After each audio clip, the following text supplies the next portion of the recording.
Las Vegas, Nevada. The most popular hip-hop star on the planet, Tupac Shakur, bleeds out in a BMW, victim of a drive-by shooting. 6 months later, rival rapper Biggie Smalls is brutally gunned down on the streets of L.A. in an eerily similar fashion. Both murders are forever linked and currently unsolved. Who killed Tupac Shakur and Biggie Smalls? They'd have killed him right in front of the Pope. Some say they were murdered by their closest allies. They put a hit out on Pac for $1 million. Were they truly victims of an East Coast, West Coast rap rivalry? Or was that just a cover for something more sinister? Guns, drugs, money. This is a really bad formula here.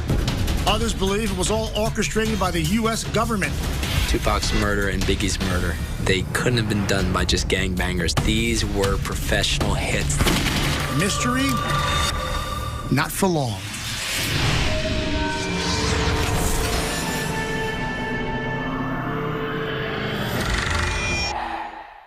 He was only 25 when he died, but Tupac Shakur was already considered one of the greatest hip-hop artists of all time. Christopher Wallace, a.k.a. Biggie Smalls, a.k.a. Notorious B.I.G., was 1 year younger when he was gunned down, but the 24-year-old rapper was already dubbed the savior of East Coast hip-hop. Two superstars shot dead 6 months apart, both killed in their car while stopped at a light. Both murders never solved. The official story, gang violence. Tupac and Biggie were already victims of an East Coast-West Coast rap rivalry that got way out of hand. Tupac on the West Coast was part of Suge Knight's Death Row Records. Biggie was on the East Coast with Sean Puffy Combs' label Bad Boy Records. So the rivalry escalates. Tupac is targeted. Then Biggie is killed in retaliation. But no arrests were ever made. So that's just a theory, and it's one of many. Some have reason to believe Tupac was killed by his employer, Suge Knight. Others say Suge was the real target, and Tupac's death was an accident. And finally, some go so far as to say Tupac was assassinated by the FBI. Sounds crazy? Well, we'll see. My mission? To test these theories, separate fact from fiction, and ultimately do what no one else could. Solve the unsolvable.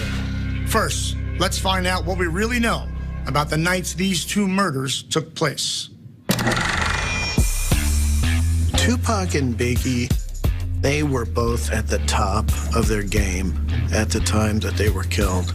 They were both selling millions and millions of records. It's hard to believe that the murders of Biggie and Tupac weren't connected in some sort of way. There was the context of what was happening at the time and it being just such a high-profile rivalry between the two, but then also the timing, 6 months apart. As we dug deeper into it, we found ourselves swimming in theories.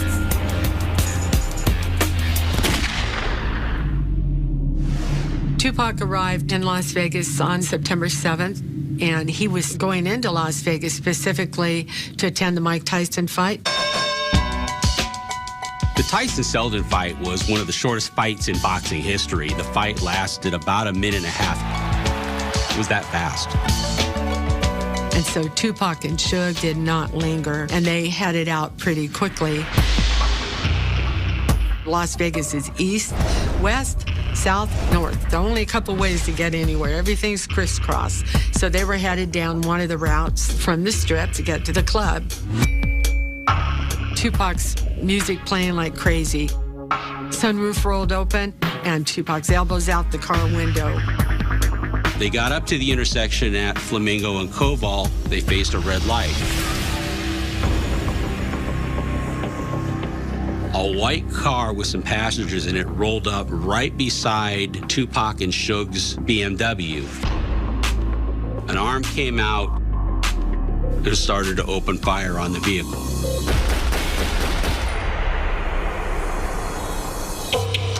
From the forensics and evidence at the scene, the bullets came from the left rear passenger window of the Cadillac, aimed at the passenger door where Tupac was sitting shotgun next to Suge Knight. Suge Knight ended up with a partial bullet in the base of his skull, and Tupac ended up getting shot 5 times. The Las Vegas police initially thought this was just a shooting. Tupac wasn't dead. Suge wasn't really shot. I mean, he may have had a bullet fragment, that was it. And so they didn't take this very seriously. They looked at it as some gang-related thing. I don't think they understood who Tupac was. They didn't treat this like a murder scene, and they really didn't do the investigation they should have done. Two of the guys that was in the entourage came straight to the club and had told us that Suge and Pac had just got shot. And we was informed that Tupac was in pretty bad shape. Tupac didn't immediately die. Tupac lived for another 6 days. When I heard the news about it, I was in jail in Atlanta. My family's telling me that he lost a lot of blood, and he's telling us to let his spirit go. I think that's what gave Tupac's mother, Fanny, the courage to ask the doctors to let him go. They pulled the plug on him. You have the Tupac murder, that's a drive-by shooting. 6 months later, you have the Biggie Smalls murder. Biggie dying in such a short time after, it had to be directly related to Tupac's death. Biggie and Bad Boy Records were in Los Angeles for 30 days. He came here to promote his album. And the last day that Biggie's gonna be here is the party that happens at the Peterson Automotive Museum. At some point, Biggie decided he wanted to leave, and he was going to leave with Sean Combs. They waited for their cars to show up, and when the cars showed up, they left the Peterson Auto Museum. And just like Tupac, Biggie Smalls' window was unrolled. They're stopped at an intersection outside the Peterson Automotive Museum at Wilshire on the Miracle Mile. A car comes cruising up right on the right-hand side of his vehicle, opens fire on them, and fatally wounds Christopher Wallace. This took place very quickly. You know, the shooting happened in a matter of seconds. Fire department, go ahead. We on Fairfax and Wilshire. What's wrong? We're man shot in our car right now. Okay. They drove up next to us and just shot us the car on the passenger side. Okay, somebody's already on the way. Big, you hear me, baby? There's definitely a connection between these two killings. There was always this kind of natural assumption that somehow these were probably related. I mean, it's only been 6 months and the two biggest rap stars in the world are now dead, and there was a lot of connections going on between all of these peripheral players. We knew that there was a direct personal conflict between Tupac Shakur and Biggie Smalls. We knew that there was conflict going on between the CEO of Bad Boy Records and the CEO of Death Row Records, Puffy Combs and Suge Knight. Everybody knew at the time that Death Row Records was affiliated with blood gangs primarily. We began to realize that there was a strong affiliation between Bad Boy Records and some Southside Compton Crips. Shootings had already taken place, armed confrontations had already taken place, public dissing has already taken place, and this was just obvious that within this conflict was probably going to be the answers behind these murders.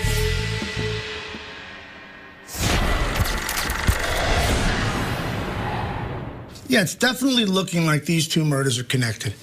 I mean, their lives were just too intertwined for the death to be unrelated random acts.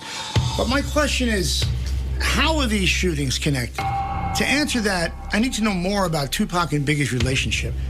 How did two of the biggest stars on the planet become mortal enemies? Around 1993, Pac's trajectory was going up, while Big was just coming out of his gate. But Pac thought Biggie was the best rapper after him. He was like the best thing smoking. And Pac did everything he could to help Biggie get on his feet, as far as getting a deal, helping him get exposure. When Pac did a show, he'll let Big open up for him. I mean, Pac just genuinely dug Biggie. He just liked him.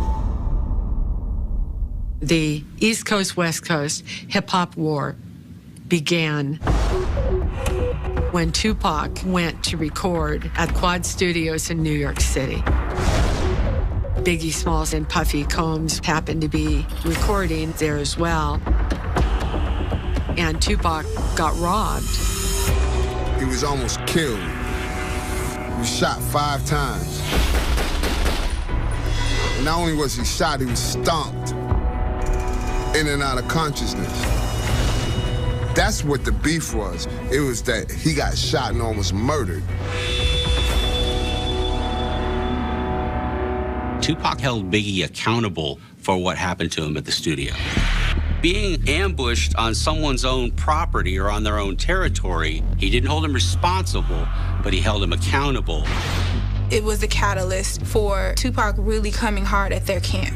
On songs and interviews, even in the streets. Like, he was just on this whole anti-bad boy thing after that. Tupac, was injured from the attack, but he was more upset about the fact that nobody was watching his back. And he blamed Biggie and the East Coast crew for that.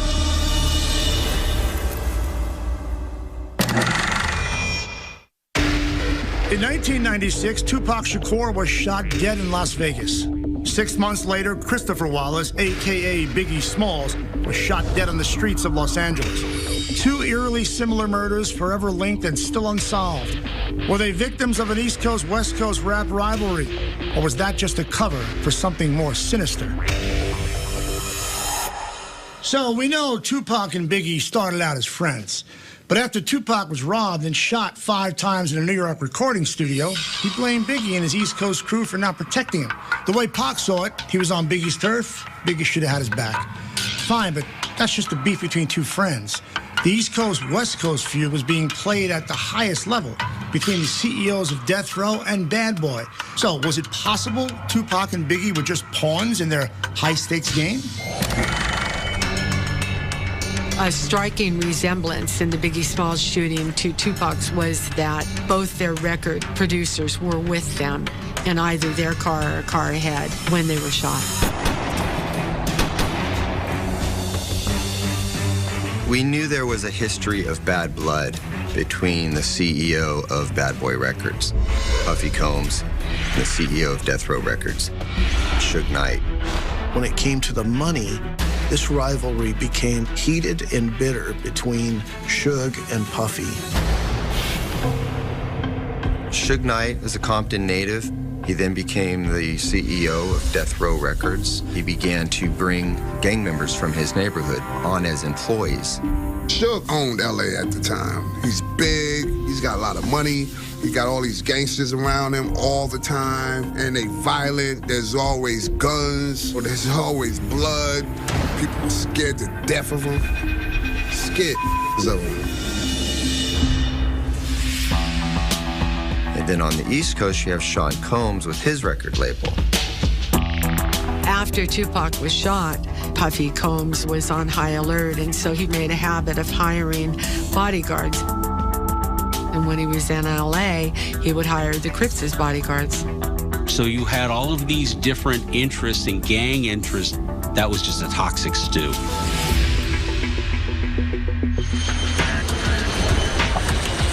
The East Coast-West Coast feud really began August of 1994.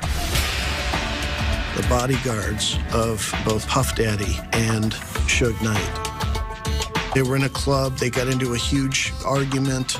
And that argument spilled out into the parking lot where a shooting occurred. The victim of that shooting was one of Suge Knight's closest friends and his own personal bodyguard, a guy named Jake Robles. The suspect in that murder was a bodyguard and close friend of Puffy Combs. Suge always blamed Puffy for the murder of his very dear friend. And so now you've got blood on the ground, one bodyguard killing another bodyguard, and at that point, the rivalry has now reached a whole new level. In December of 1995, 9 months prior to the murder of Tupac Shakur, an individual named Mark Anthony Bell had attended a Death Row Christmas party up in the Hollywood Hills. And Suge Knight thinks that Mark Anthony Bell can tell him where Puffy lives because they wanted some kind of harm to come to Sean Puffy Combs. He was accosted by Suge Knight, Tupac Shakur, and other members of the Mob Piru, just a small blood gang. Mark Bell was taken into a private room and beaten severely. At this point, Sean Combs was in fear for his life.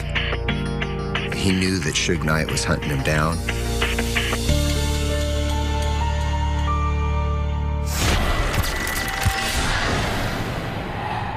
Beatings, shootings. Obviously, Biggie and Tupac were around people who weren't afraid to get their hands bloody. So it's easy for me to believe that both murders are somehow related to their record labels. Okay, if Combs thought Suge was coming after him, was it possible that he tried to strike first against Death Row by ordering a hit on Suge's top earner, Tupac? We have motive, but is there any evidence linking Combs to the Vegas shooters? We knew that in Las Vegas, on the night of Tupac Shakur's shooting, that Tupac had been in a physical altercation with a Southside Crip gang member by the name of Orlando Anderson. The atmosphere back then between the Crips and the Bloods was very violent, very dangerous. These were violent and still are violent gangs. So that fight at the MGM between Tupac Shakur and Orlando Anderson would be a natural place to start to look at Anderson as a possible suspect. Orlando Anderson was a violent gang member. He had been looked at for murders prior to this, and we had individuals within his own group of friends that were coming to law enforcement saying, hey, Orlando did it. Ultimately, we acquired a confession from an individual named Dwayne Keefe D. Davis, who just happened to be the uncle of Orlando Anderson. And in that confession, Keefe D. came forward and said that he was in the car that night in Las Vegas. He was in the white Cadillac with the shooter when the shooting occurred. And then he began to explain his personal history with Puffy Combs and how he had been solicited to carry out the murder of Tupac Shakur. Keefe D's confession is making some very strong allegations against a very powerful individual.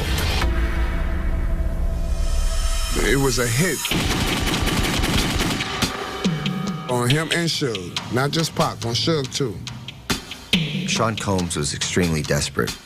He was in fear for his life. And so it was this environment of desperation and fear that caused Combs to solicit this murder from a gang member. He put a hit out on Pac for $1 million.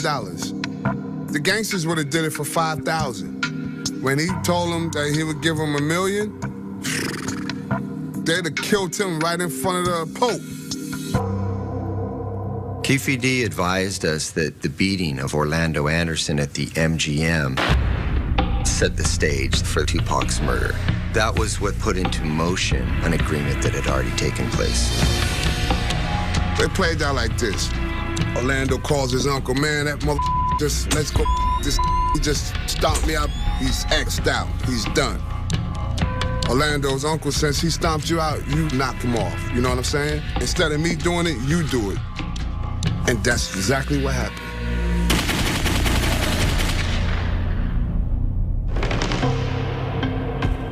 However, this information is being brought to our attention in 2009. It's been 13 years now since Tupac was murdered.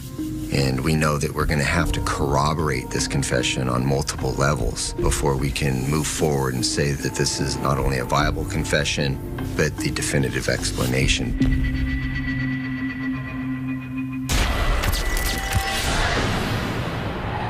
So I read through the transcripts of Keefe D's 3-hour confession. Problem is, there's no way to prove he's telling the truth. And he admits he never got the $1 million he was supposedly offered by Combs. In fact, they haven't even spoken. I mean, Keefe says, I quote, "I tried to call them several times, though. If you would have just given us half the money, I would have stayed strong." On top of that, the alleged shooter, Orlando Anderson, died in 1998. So unless Combs decides to come clean, I have no way of corroborating this confession. But regardless, Keefe didn't go to the police until 2009. Suge had no way of knowing all this back in 1996. I'm wondering who he thought was responsible and what he did about it. Immediately after the murder of Tupac Shakur in Las Vegas, the shooting in which Suge Knight was also struck with gunfire, he was enraged, distraught over the loss of Tupac Shakur, and also personally offended that he himself had been targeted. It was out of this sense of vengeance that Suge Knight decided to hire a gang member, an individual who had a history of shooting people, and solicited the murder of Biggie Smalls. The individual that Suge Knight had hired to kill Christopher Wallace was a guy named Wardell Faust, also known as Poochie. Leading up to his murder, Biggie Smalls had been in Los Angeles for several weeks. He was very flamboyant. He acted like he was the king of LA, like he dethroned Tupac. When Biggie Smalls came out to Los Angeles, his security was very lax. Suge Knight was in prison, serving time on a violation of parole for kicking and beating up Orlando Anderson in Las Vegas. Everybody thought, hey, the boogeyman has been put away, so we don't have to worry about being out on the West Coast anymore. Bad Boy Records and Puffy Combs and Biggie Smalls came out here believing that they no longer needed that type of security element that they'd previously been using, and that was a fatal mistake.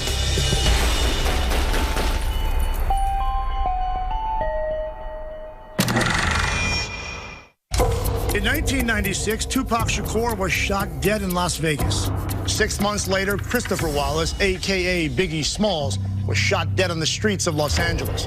Two eerily similar murders forever linked and still unsolved. Were they victims of an East Coast-West Coast rap rivalry? Or was that just a cover for something more sinister? The common theory is that Tupac and Biggie were collateral damage in a deadly war between Sean Combs and Bad Boy Records in the East versus Suge Knight and Death Row Records in the West. And with a history of violence between the two groups, including beatings and shootings, it's easy to understand why. However, no arrests were ever made because there's no evidence that directly implicates either Puffy or Suge in either murder. It's all circumstantial. So what if it isn't as simple as just an East Coast, West Coast thing? There are a lot of players in the game with a lot of different motives. The question is, was there anyone else who stood to gain from the deaths of Tupac and Biggie? And if the killings are related and Tupac was killed first, it's natural to start with him. So, who would profit the most from Tupac's death? Russell Poole was assigned to the Biggie Smalls case, and they made him the lead investigator. Russell's theory was that Suge Knight was behind the murder of Tupac Shakur.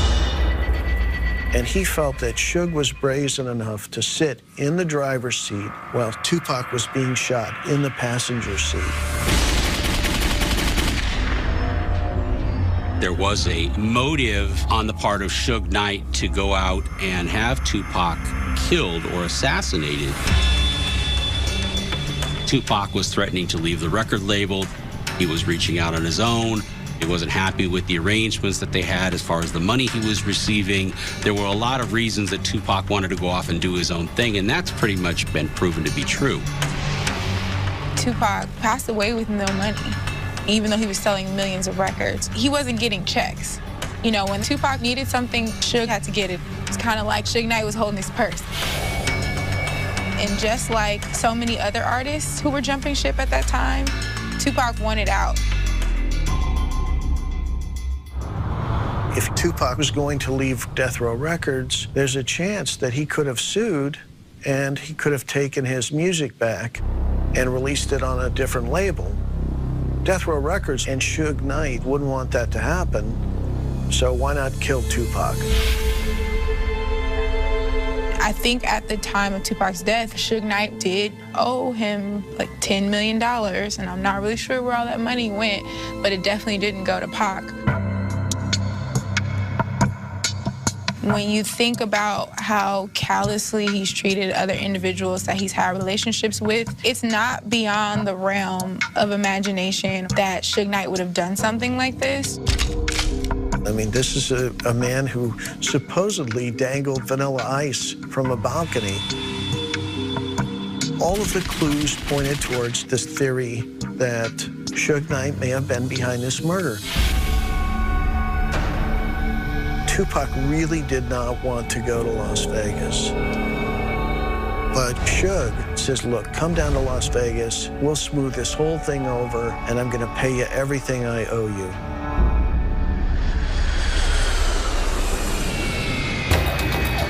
On the night Tupac was killed, they didn't have adequate security for Tupac. It was always supposed to have been a two-man detail with Tupac. Those were standing orders.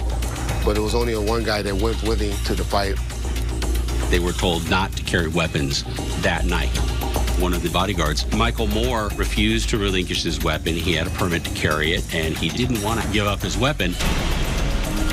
So Reggie Wright, the head of Death Row Security, told Michael Moore to go to Club 662 and stand detail there, taking him off of Tupac for the rest of that night. That would have been a gun on Tupac at the time. That left one guy in charge of one of the highest paid rappers out there, and this guy doesn't have a gun or a walkie-talkie. Clearly, something was going to go down where they might have needed those weapons, and they didn't want anybody shooting back.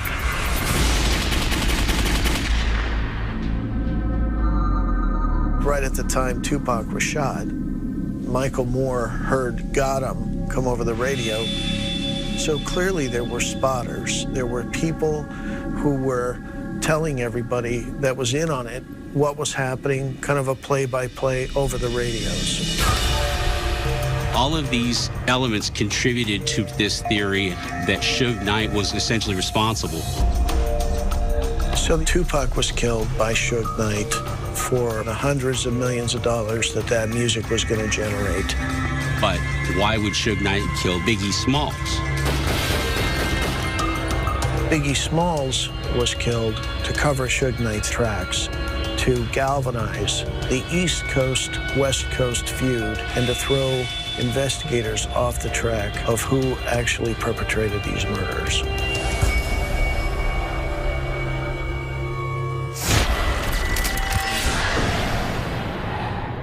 The year Tupac was killed, he sold $60 million worth of albums. To date, he's moved 75 million units, and his estate has made at least 7 figures every year since his death. So, yeah, I can see why Suge would have had motive to kill to keep Shakur at death row. However, there is one glaring hole that makes me seriously question this theory. Why would Suge sit next to Tupac in the tight enclosed interior of a car if he knew bullets were about to start flying at Tupac? Many Suge Knight apologists attack the belief that Suge Knight had anything to do with Tupac being killed, because why would Suge Knight be in the car with Tupac if Tupac was going to be the intended target?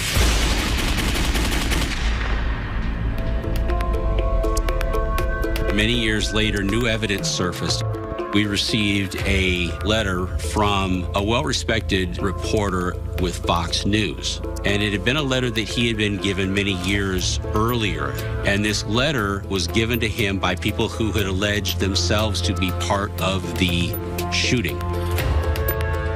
In this letter, an entire motive was laid out as to why the shooting took place, and it painted Suge Knight as an intended target. He was not behind the crime. Suge Knight was meant to be murdered the night Tupac was shot.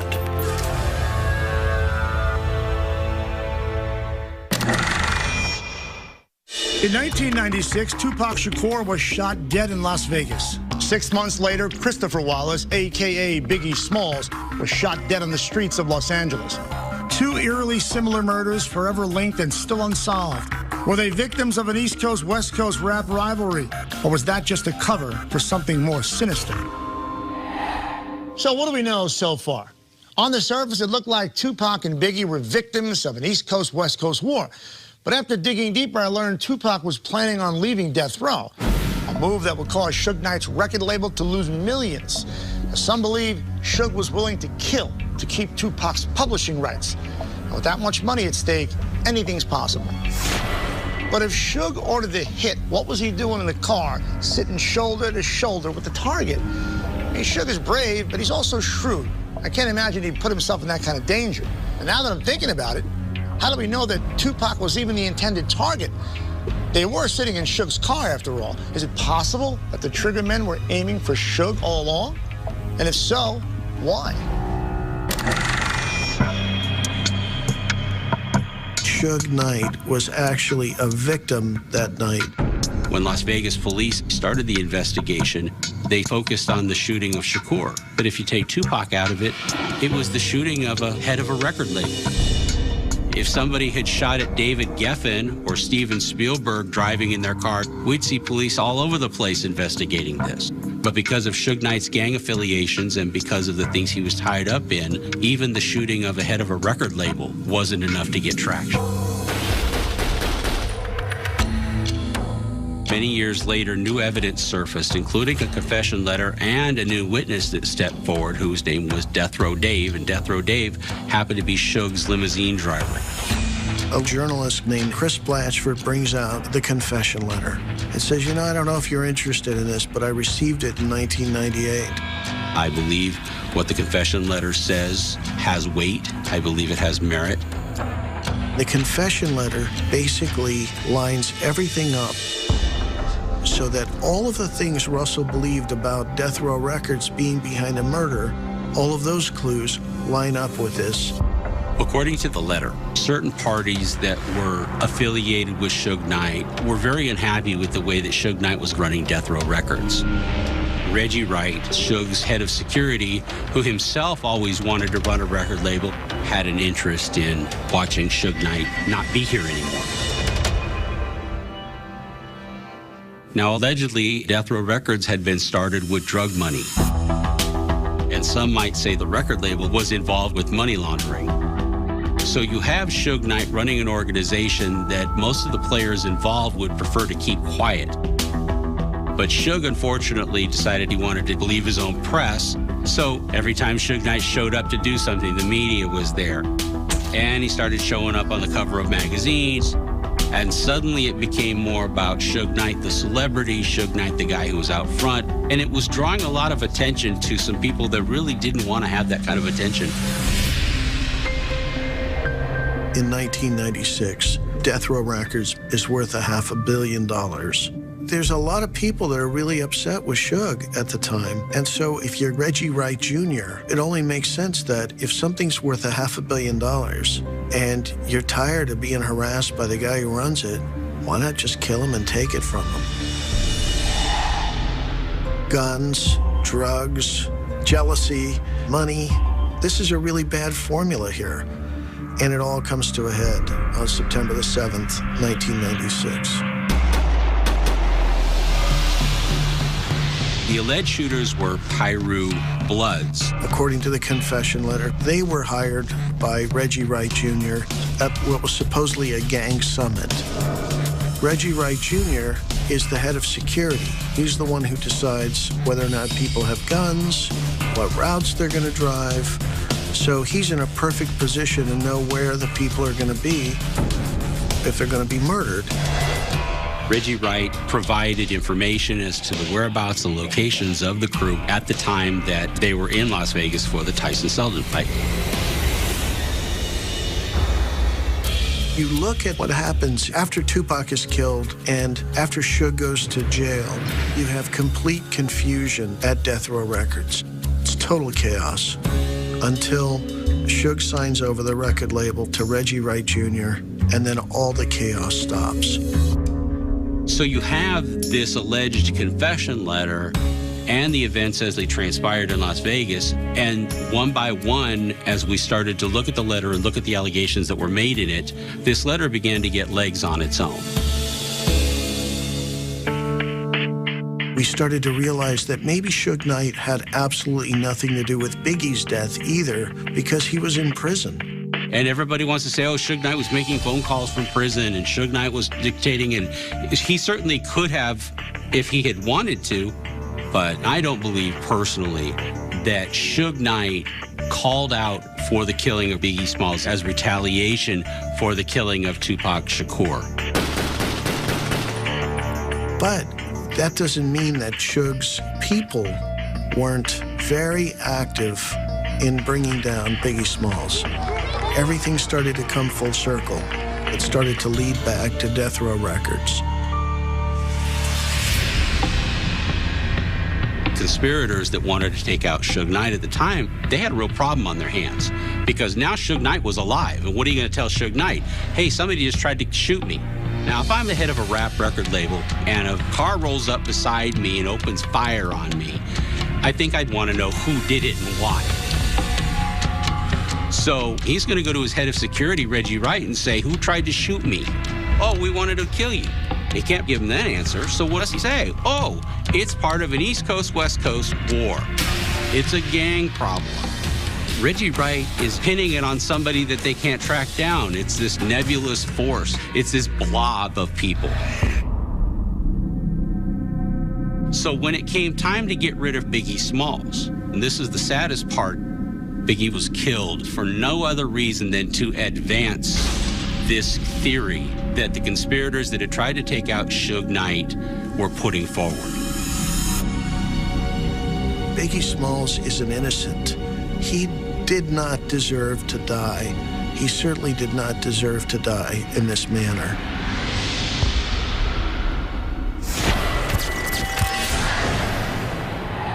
The theory that Suge was the intended target is tempting. Clearly, Suge's head of security, Reggie Wright, had 500 million reasons to kill Suge. And according to police reports, there's also evidence that after the shooting, Reggie got word to LAPD that Suge was in violation of his parole for the Orlando Anderson incident in Vegas, which got Suge sent back to the joint and put Reggie in control of Death Row. Certainly seems like Reggie was up to something, but murder? My biggest concern with this is 13 shots were fired into Suge's BMW, and they all missed. And Tupac was hit 5 times, but Suge was only grazed by a small fragment. If Suge was the real target, how did the shooters miss a 300-pound guy 13 times? In fact, that math brings me back to the original theory that Tupac was the intended target after all. 13-plus bullets come at Tupac from the passenger side. Suge Knight is driving that car to fatally wound Tupac and not seriously hurt Suge Knight at all. It's pretty amazing since Suge Knight's about 400 pounds or so, and Tupac's only about 170. Tupac's murder and Biggie's murder, these were professional hits that took professional arrangements and careful orchestration to make them happen. In 1996, Tupac Shakur was shot and killed after a prize fight in Las Vegas. 6 months later, Christopher Wallace, a.k.a. Biggie Smalls, was shot dead on the streets of Los Angeles. 2 murders almost identical and still unsolved. Were they victims of an East Coast, West Coast rap rivalry? Or was that just a cover for something more sinister? At first glance, it appeared Tupac and Biggie were collateral damage of the notorious East Coast, West Coast rap war. Another theory is Tupac's murder was ordered by Suge Knight, while others suggest Suge was the real target and that his head of security, Reggie Wright, was trying to pull off a coup d'etat. But when you consider that all 13 of the shots that were fired missed Suge, then I think you have to question that theory. Either the shooter or shooters were incredibly good shots, or Suge is incredibly lucky. The most logical theory is that Tupac was the one in the crosshairs. But with that kind of accuracy, some believe the triggermen were most likely professional hitters. One thing I'm not short on is suspects. But before I come to any conclusions, I got to exhaust all possibilities. So now, is there anyone else with motive to kill Tupac? I believe that the FBI conspired to orchestrate the murder of Tupac Shakur. When activists broke into the FBI office, they uncovered thousands of documents that showed a program they had that was targeting leftist activists, and particularly black leftist activists, targeting them for frame-ups and murders. And so they would have had particular interest in Tupac Shakur. Tupac was a very powerful person at that time. He had a lot of people's ears. Tupac is this huge, influential person, and he was saying some things that a lot of people did not like. Tupac had been head of the New African Panthers, and he was doing activist work behind the scenes while he was a top rapper. Close to that time, Tupac decided to develop a plan to appeal to gangs and politicize them. And he did that to get the Bloods and Crips to call peace truces between each other. That gang peace truce movement started to spread throughout California and throughout the country because he was gaining more success with his peace truce movement. The U.S. intelligence orchestrated Tupac Shakur's assassination. Sometimes an opinion on a particular platform, an in-your-face, unfiltered opinion, is a threat. It's very threatening. I want to think better of the government, but I've seen so many black people killed for less. The FBI were monitoring him very closely. Somebody who was working for the FBI, Kevin Hackey, said he had the documents to prove that the FBI had Tupac under surveillance when he was killed. Kevin Hackey was one of the top 2 bodyguards for Tupac Shakur. Kevin Hackey was, in fact, working undercover as an informant for the ATF and the FBI. About a week before Tupac was to go to Las Vegas the night he was killed, he told Tupac not to go to Las Vegas. 6 months after Tupac Shakur's murder, the exact same tactics were used to kill Biggie Smalls. He was what U.S. intelligence would call collateral damage. Biggie Smalls was murdered in order to make